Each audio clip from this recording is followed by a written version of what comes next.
നമസ്കാരം. ഇന്നത്തെ ഇതിഹാസവാചകളുടെ എപ്പിസോഡിലേക്ക് എല്ലാവർക്കും സ്വാഗതം. അങ്ങനെ അവരവിടെ താമസിക്കുകയാണ് ആ കുടിലിൽ. കുറേ നാൾ കഴിഞ്ഞു. ഒരു ദിവസം ശ്രീരാമനും ലക്ഷ്മണനും നദിയിൽ കുളിക്കുകയാണ്. അപ്പോൾ ഇവരറിയുന്നില്ല, ഒരു രാക്ഷസി ഇവരെ കാണുകയാണ്. അത് കണ്ട് ശ്രീരാമനെ കാണുമ്പോൾ ആ രാക്ഷസിക്ക് വല്ലാത്ത താല്പര്യം തോന്നുകയാണ്, ശ്രീരാമൻ്റെ സൗന്ദര്യം കണ്ടിട്ട്. ഈ രാക്ഷസിയുടെ പേരാണ് ശൂർപ്പണഖ. അങ്ങനെ ഈ രാക്ഷസി ഇവരെ കണ്ട് പോവാണ്. ഇവരൊരു ദിവസം ശ്രീരാമൻ ലക്ഷ്മണനും സീതയും കൂടി ഇരിക്കുകയാണ്. പെട്ടെന്ന് ഇവരുടെ മുമ്പിൽ സുന്ദരിയായിട്ടൊരു സ്ത്രീ വരികയാണ്. അത് ഈ ശൂർപ്പണഖയാണ്. ഈ ശൂർപ്പണഖ എന്നുള്ള രാക്ഷസിക്ക് ഏത് രൂപം വേണമെങ്കിലും എടുക്കാമെന്നുള്ളതാണ്. ഈ സുന്ദരി വന്നിട്ട് ചോദിക്കുകയാണ്, നിങ്ങൾ ആരാ ഈ കാട്ടിൽ, നിങ്ങൾ മൂന്നുപേരോട് താമസിക്കുന്നത്, നിങ്ങൾ ആരാന്ന് ചോദിക്കുകയാണ്. അപ്പോൾ ശ്രീരാമൻ പറയാണ്, ഞാൻ രാമൻ, ലക്ഷ്മണൻ, ഇതെൻ്റെ ഭാര്യയാണ്. അപ്പോൾ ഈ ശൂർപ്പണഖ പറയാണ്, ഞാനും ഇവിടെ ഒറ്റയ്ക്കാണ്, നിങ്ങൾക്ക് എന്നെ കൂടെ കൂട്ടിക്കൂടെയും ചോദിക്കുകയാണ്. ശൂർപ്പണഖ ശ്രീരാമനോട് ചോദിക്കുകയാണ്, എന്നാൽ എന്നെയും വിവാഹം കഴിച്ച് ഭാര്യയാക്കി കൂടെ താമസിപ്പിക്കാമോ എന്ന് ചോദിക്കുകയാണ്. അപ്പോൾ ശ്രീരാമൻ പറയും, ഇല്ല, എനിക്ക് ഒരു ഭാര്യയേ ഉള്ളൂ, ഞാൻ അങ്ങനെ, എൻ്റെ മനസ്സിലെന്നും സീത മാത്രമേ ഉള്ളൂ, വേറെ ആരെയും എനിക്ക് പറ്റില്ല. അപ്പോൾ വേണമെങ്കിൽ ലക്ഷ്മണനോട് ചോദിക്കാൻ പറയാം, ലക്ഷ്മണൻ ഇവിടെ ഒറ്റയ്ക്കാണ്, അവനും സുന്ദരനല്ലേ കണ്ടാൽ, അവനോട് ചോദിക്കും, അവനോട് വിവാഹം കഴിക്കാൻ ചോദിക്കാൻ പറയാണ്. അപ്പോൾ ലക്ഷ്മണനോട് ചോദിക്കുമ്പോൾ ലക്ഷ്മണൻ പറയും, പറ്റില്ല, ഞാൻ എൻ്റെ ജീവിതം ഏട്ടനെയും ഏടത്തെയും സേവിക്കാൻ വേണ്ടി മാത്രം നിർത്തിയേക്കുന്നതാണ്, ഞാൻ നിന്നെ വിവാഹം കഴിച്ചാൽ നീ ഇവരുടെ ജോലിക്കാരിയെ പോലെ ജീവിക്കേണ്ടി വരും, അപ്പോൾ അത് വേണ്ട, എനിക്ക് പറ്റില്ല, ഏട്ടനോട് തന്നെ ചോദിക്കുക, ഏട്ടന് 2 ഭാര്യമാരായ എന്താ കുഴപ്പം ചോദിക്കാൻ പറയുകയാണ്. അപ്പോൾ ഇവർ അങ്ങോട്ടും ഇങ്ങോട്ടും മാറി പറഞ്ഞുകൊണ്ടിരിക്കുകയാണ്. രാമനോട് വീണ്ടും ചോദിക്കുമ്പോൾ രാമൻ പറയും ലക്ഷ്മണനോട് ചോദിക്കാൻ, ലക്ഷ്മണനോട് ചോദിക്കുമ്പോൾ ലക്ഷ്മണൻ പറയും രാമനോട് ചോദിക്കാൻ. അങ്ങനെ അവസാനം ഈ ശൂർപ്പണയ്ക്ക് ദേഷ്യം വന്ന് തൻ്റെ സ്വന്തം രൂപം എടുക്കുകയാണ്. എന്നിട്ട് അപ്പോൾ വലിയ ഭീകരമായ ഒരു ഭയാനക രൂപമുള്ള രാക്ഷസിയായിട്ട് മാറുകയാണ് ശൂർപ്പണഖ.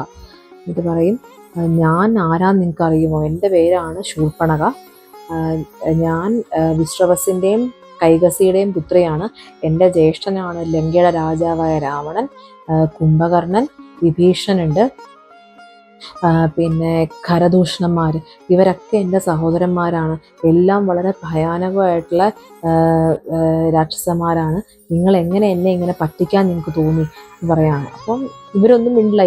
ഇവർ ശൂർപ്പണഖയെ വട്ട് കളിപ്പിക്കാൻ നോക്കിയതാണ്. അപ്പോൾ ശൂർപ്പണഖയ്ക്ക് വീണ്ടും ദേഷ്യം വരും. ശൂർപ്പണഖ പറയാണ്, ഇവള് കാരണമാണ് നിങ്ങൾ എന്നെ വിവാഹം കഴിക്കാത്തത്, ഇവളെ ഞാൻ കൊല്ലാൻ പോവാന്ന് പറഞ്ഞ് നേരെ സീതയുടെ അടുത്തേക്ക് ചെല്ലുകയാണ്, സീതയെ ആക്രമിക്കാൻ വേണ്ടിയിട്ട്. ഇത് കാണുമ്പോൾ ലക്ഷ്മണന് ദേഷ്യം വരും. ലക്ഷ്മണൻ വേഗം തൻ്റെ വാളെടുത്ത് ശൂർപ്പണഖയുടെ മൂക്കും ചെവിയും വെട്ടിക്കളയാണ്. വാൽമീകി രാമായണത്തിൽ പറയുന്നത് മൂക്കും ചെവിയും വെട്ടിക്കളഞ്ഞു എന്ന് തന്നെയാണ്. പക്ഷെ പിന്നീട് വേറെ പല രാമായണങ്ങളിൽ, പലരും എഴുതിയ രാമായണങ്ങളിൽ കുറച്ച് വ്യത്യാസം വരുത്തിയിട്ടുണ്ട് ഇതിന്. അപ്പോൾ വാൽമീകി രാമായണത്തിൽ മൂക്കും ചെവിയും മുറിച്ചു കളഞ്ഞു എന്ന് തന്നെയാണ് പറയുന്നത്. ശൂർപ്പണഖ കരഞ്ഞോണ്ട് ഓടുകയാണ്.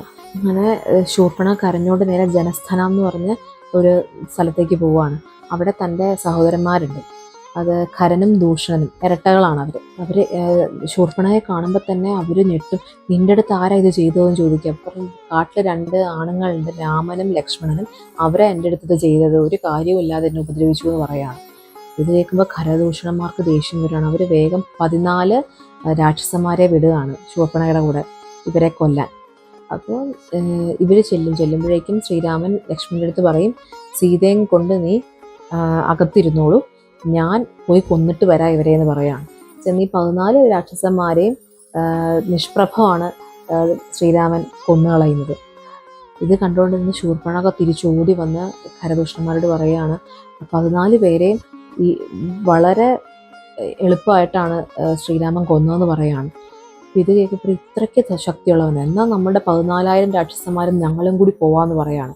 അങ്ങനെ ഖരദൂഷണന്മാരും ഈ 14,000 രാക്ഷസന്മാരോട് ചെല്ലുകയാണ്. ശ്രീരാമൻ വീണ്ടും വരും. അപ്പോൾ ലക്ഷ്മണൻ പറയും, ഞാനും കൂടി വരാം. അപ്പോൾ ലക്ഷ്മണനോട് ശ്രീരാമൻ പറയും, വേണ്ട, സീതയുടെ കാര്യം നോക്കി ഇവിടെ ഇരുന്നാൽ മതി, ഞാൻ പോയി കൊല്ലാം എല്ലാത്തിനെന്ന് പറയാണ്. അപ്പോൾ ഈ 14,000 പേരെയും ഭഗവാൻ കൊല്ലുകയാണ്, വേഗം കൊന്നുകളയും. ഏറ്റവും അവസാനം ഖരദൂഷണന്മാരെയും കൊല്ലുകയാണ്. അത് കഴിഞ്ഞ് ഭഗവാൻ തിരിച്ചു പോരും. അപ്പോൾ ശൂർപ്പണഖയ്ക്ക് മനസ്സിലാവും, ഇത് സാധാരണക്കാരനല്ല ഈ രാമൻ എന്നുള്ളത് മനസ്സിലാവുകയാണ്. ശൂർപ്പണഖ നേരെ ലങ്കയിലേക്ക് പോവുകയാണ്. ലങ്കയിൽ ചെന്ന് അവിടെ രാവണൻ ഇങ്ങനെ തൻ്റെ സദസ്സിൽ ആസ്വദിച്ചിരിക്കുകയാണ്, പാട്ടും നൃത്തവും ഒക്കെ ആസ്വദിച്ചിങ്ങനെ ഇരിക്കുകയാണ്. ശൂർപ്പണഖ വരുമ്പോൾ കാണുമ്പോൾ തന്നെ രാവണന് വല്ലാണ്ട് സങ്കടമാവും. ഇതെന്താ ശൂർപ്പണഖ, നിനക്കെന്താ പറ്റിയത്, നിന്റെ മൂക്കും ചെവിയും ഒക്കെ എന്ത് പറ്റിയും ചോദിക്കുകയാണ്. അപ്പോൾ ശൂർപ്പണഖ പറയാം, രാമൻ ലക്ഷ്മണൻ എന്ന് പറഞ്ഞ 2 രാജകുമാരന്മാർ പഞ്ചവടിയിൽ താമസിക്കുന്നുണ്ട്, ഒരു കാരണവും ഇല്ലാതെ എന്നെ അവർ ഉപദ്രവിച്ചു എന്ന് പറയാണ്. അപ്പോൾ രാവണൻ ചോദിക്കുന്നത് ഒരു കാരണമില്ലാതെ ഉപദ്രവിച്ചത് എന്താ?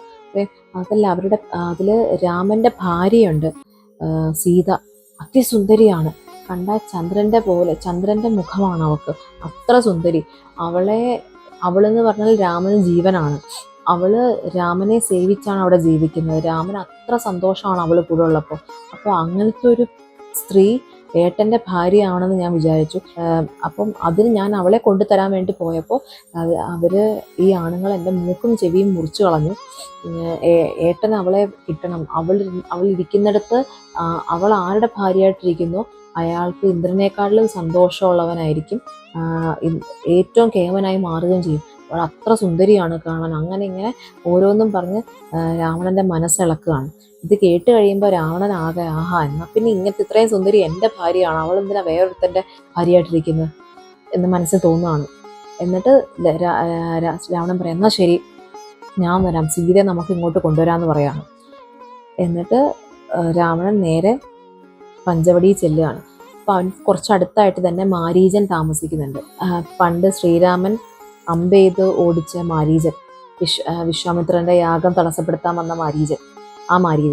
എന്നിട്ട് അവിടെ ചെന്ന് കഴിയുമ്പോൾ മാരീചൻ രാവണനെ കാണുമ്പോൾ തന്നെ ആനയിച്ച് സ്വീകരിക്കുകയാണ്. എന്താണ് അങ്ങിവിടെ വന്നതെന്ന് ചോദിക്കുക. അപ്പോൾ പറയാണ്, ഞാൻ രാമനെ കൊല്ലാൻ വന്നതാണ്, രാമലക്ഷ്മണന്മാരെ കൊന്നിട്ട് സീതയെ കൊണ്ടുപോകാൻ വേണ്ടി വന്നതാണെന്ന് പറയാണ്. അപ്പോൾ മാരീചൻ പറയും, ഒരു കാരണവശാലും അത് ചെയ്യരുത്, അങ്ങക്ക് രാമൻ ആരാന്നറിയാത്തതുകൊണ്ടാണ് അങ്ങ് ഇത് ചെയ്യുന്നത്. ആരാണ് അങ്ങയോട് ഇത് ചെയ്യാൻ പറഞ്ഞത്? അങ്ങയോട് അത്ര ദേഷ്യമുള്ള ആരെ ഇതെങ്കിലും ചെയ്യാൻ പറയുള്ളൂ, ഒരിക്കലും ചെയ്യരുതെന്ന് പറയാണ്. അപ്പോൾ അതെന്താ, രാമൻ അത്ര കഴിവാണ്, സീതയ്ക്ക് എന്തെങ്കിലും പറ്റിയാവും മതം പൊട്ടി ആനയെ പോലെയാവും, അവനെ ആർക്കും നിയന്ത്രിക്കാൻ പറ്റില്ല, അവൻ അത്ര ശക്തിയാണ് എന്ന് പറയാണ്. എന്നിട്ട് പറയാണ്, കുറച്ച് വർഷങ്ങൾക്ക് മുമ്പ് വിശ്വാമിത്രൻ്റെ യാഗം മുടക്കാനായിട്ട് ഞാൻ ചെന്നു. അന്ന് രാമന് 16 വയസ്സായിട്ടില്ല. രാമനാണ് അവിടെ കാവൽ നിൽക്കുന്നത്. രാമൻ്റെ അമ്പ് കൊണ്ട് വീണ ഞാൻ എണീക്കുന്നത് ഒരു കടലിലാണ് പൊങ്ങി വരുന്നത്.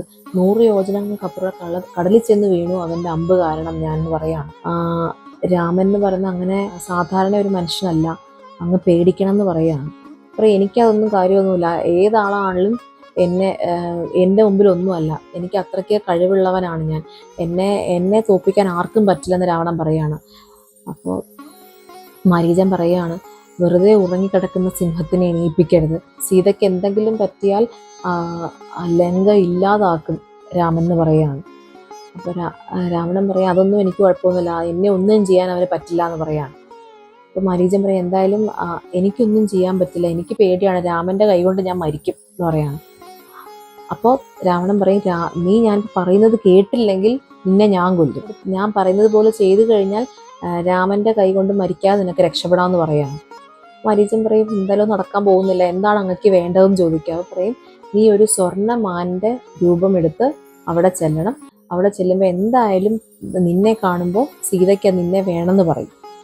അപ്പോൾ നീ രാമനെ അവിടുന്ന് മാറ്റുക, ലക്ഷ്മണനെ അവിടുന്ന് മാറ്റുക, ലക്ഷ്മണനെ ആ സീതയുടെ അടുത്ത് മാറ്റുക, എന്നിട്ട് ഞാൻ സീതയും കൊണ്ട് പൊക്കോളാന്ന് പറയാണ്. അപ്പോൾ മാരീചൻ മനസ്സിൽ വിചാരിക്കുകയാണ്, എന്തായാലും വേഷം കെട്ടി ചെന്നാൽ രാമൻ്റെ കൈ കൊണ്ട് മരിക്കും, ഇല്ലെങ്കിൽ രാവണൻ്റെ കൈ കൊണ്ട് മരിക്കും, എന്തായാലും രാമൻ്റെ കൈ കൊണ്ട് മരിക്കുന്നതാണ് വളരെ മോക്ഷം കിട്ടാൻ നല്ലതെന്ന് പറഞ്ഞ് മാരീചൻ പോവുകയാണ്. ഒരു സ്വർണ്ണമാൻ്റെ വേഷം കെട്ടി ഇവരുടെ ആശ്രമത്തിൻ്റെ അടുത്ത് ചെല്ലുകയാണ്. ഇന്നത്തെ എപ്പിസോഡ് ഇവിടെ കഴിഞ്ഞു. ഇനി അടുത്ത എപ്പിസോഡിൽ നമുക്ക് വീണ്ടും കാണാം. അതുവരെ നമസ്കാരം.